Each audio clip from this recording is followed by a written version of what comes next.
you're known for being able to pick the market, whatever Lang does, do what Lang does, because he's always doing the opposite to everyone else. Everyone else. Yeah. Yeah. So how do you put that just down to experience, your ability to be able to read the market like that? Property is a little bit like music, and you've got to have an ear for it and a feel for it. And you know, I think the signs, you can see signs developing. I think the other thing that's been good for us is I've taken the track of being in all the property sectors in all states. That gave me a risk matrix that if Melbourne high-rise residential was doing well, that was Sydney industrial was doing something quite different. So it was an interesting matrix of all the markets doing things differently at any one time. Got to really have an ear for that property music, as I call it. But it's actually a really sophisticated sector when you delve into it.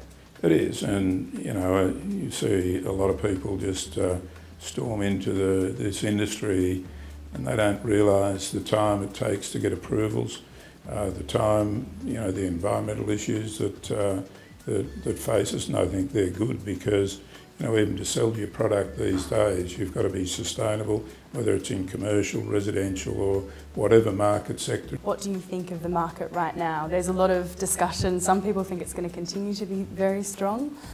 Well, if you want to just take Sydney again, you know, we've had a massive undersupply in Sydney, and we still have a massive undersupply in the fringe areas where for many years the Labor government just held up infrastructure, never spent any money on there and never ever released land, and that's pushed up the cost of the land, and that affordability's gone out the door. And the government in New South Wales still is and has historically never really understood the true demand or never wanted to understand it. So I think Sydney residentially is fairly sustainable.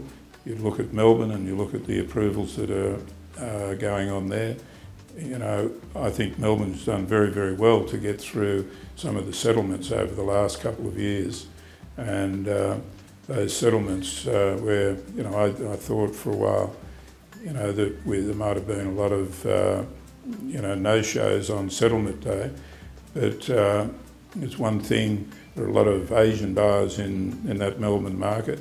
And one thing that we've experienced, and a lot of other large developers, the Asians always come to the settlement table. And you're getting all these comments from the Reserve Bank. Maybe some of those guys that are making the comments could actually get out there and see that there are pockets of shortage, and it's not a one size fits all. There's different markets, and some markets need some support. Affordability is our biggest issue. How do you counter that? Rezone more land, sensibly, rezone more land, whether it's in growth areas, but you know, you've got to create more competition. There is so much speculation in the market between economists and maybe not necessarily property people. You know, the property guys really know their stuff and they're navigating their way through the market. But everyone else is making all these comments, and it's hard to understand which comments are correct. So it's nice to get a bit of feedback from the whole you know, a lot of those people that are asked to comment, they love seeing, you know, their comments written up in the paper. But the reality is, how much do they really know of what's happening on the ground? Can we talk a little bit about Collins Square? Very exciting project, and you know, not too many people are aware, but it is as large as Barangaroo. We have 6 office towers and a heritage goods shed. And in terms of the total net lettable area, of commercial, we have 250,000 square metres of commercial. We have about another 10,000 metres of integrated retail. What we've tried to create, and have been successful in doing so, down at Collins Square, is to integrate food, restaurants. We've started on the design of a conference facility. There'll be bars, there'll be all the entertainment. That we're going to have 20,000 office workers there, and it's a precinct, and activity-based work environment has really picked up a lot of pace in the last couple of years.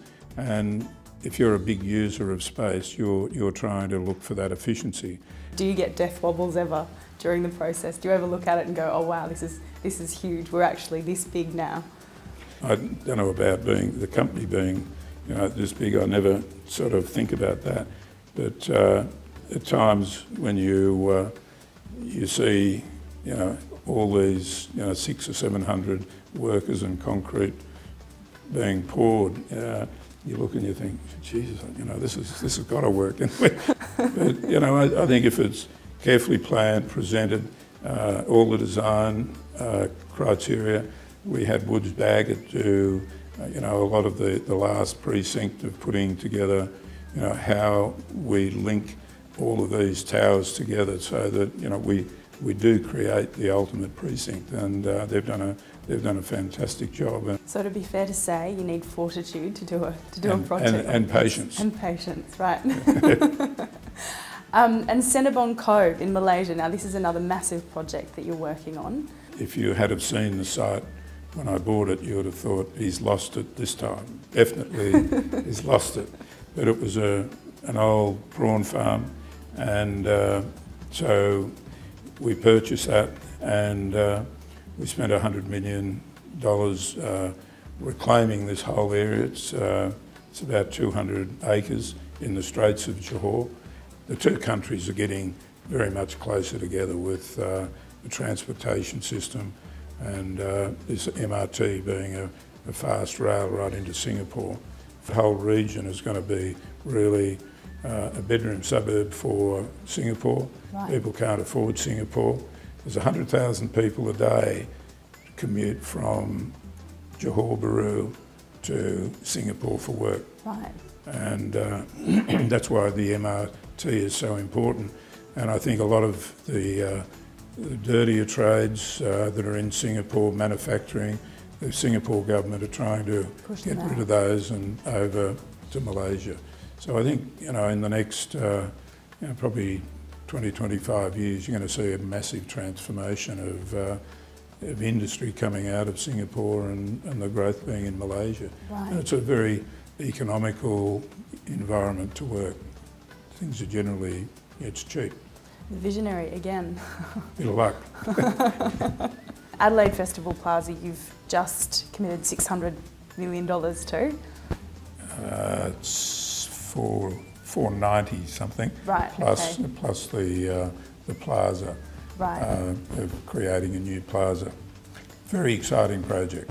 If you look at all the cities around Australia, they've all got public places, they've got plazas, they've got places where people can go on New Year's Eve. They've got, a restaurant precinct that's exciting, and felt so passionate about that space that I can, really turn that into something very special. You've got the AFC, you've got the casino spending $400 million. On the other side of the river, you've got the Adelaide Oval. The success of that has been incredible. There's the bridge link now that comes across into that area.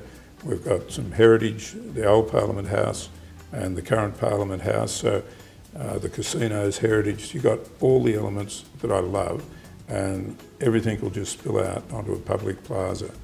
A lot of people talking about going against the trend.